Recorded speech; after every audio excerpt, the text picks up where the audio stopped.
The Cures Act increased the NIH budget about 3% per year over the next 3 years, and as well also allocated an additional, on average, about $500 million per year over the next 10 years.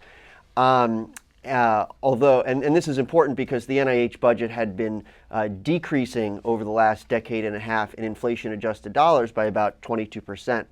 Now, the bill didn't formally allocate this money. All it did was authorize it, and each year the money is going to have to be included in a budget. And so there are no guarantees that any of this money will come through, but if it does, I think this will be a great and important advance in helping fund research that will lead to the cures that we'll get tomorrow. A more controversial section of the bill related to the FDA and the rules for drug approval. Numerous controversial sections reduce the amount and the rigor of the clinical testing that are required before a drug needs to be approved for use. And this is based on what is a foundational misconception that the FDA standards are too demanding and they keep valuable treatments away from patients and needlessly increase the cost of drug development. And this just isn't true. So, for example, there's one section of the bill that directs the the Secretary of HHS to qualify new drug development tools, which is sort of a euphemism for a biomarker or surrogate measure.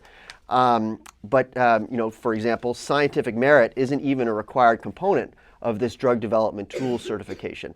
There are other parts of the bill that facilitate submission of patient experience data, which is a euphemism for patient anecdotes for use in drug approval, and other parts of the bill.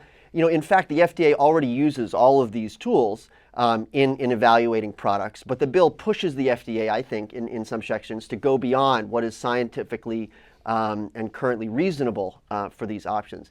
There are other changes as well. For example, the FDA prides itself on analyzing the underlying data for all the applications that it receives, and one part of the bill tells the FDA to approve new medications on the basis of the manufacturer-generated data summaries only.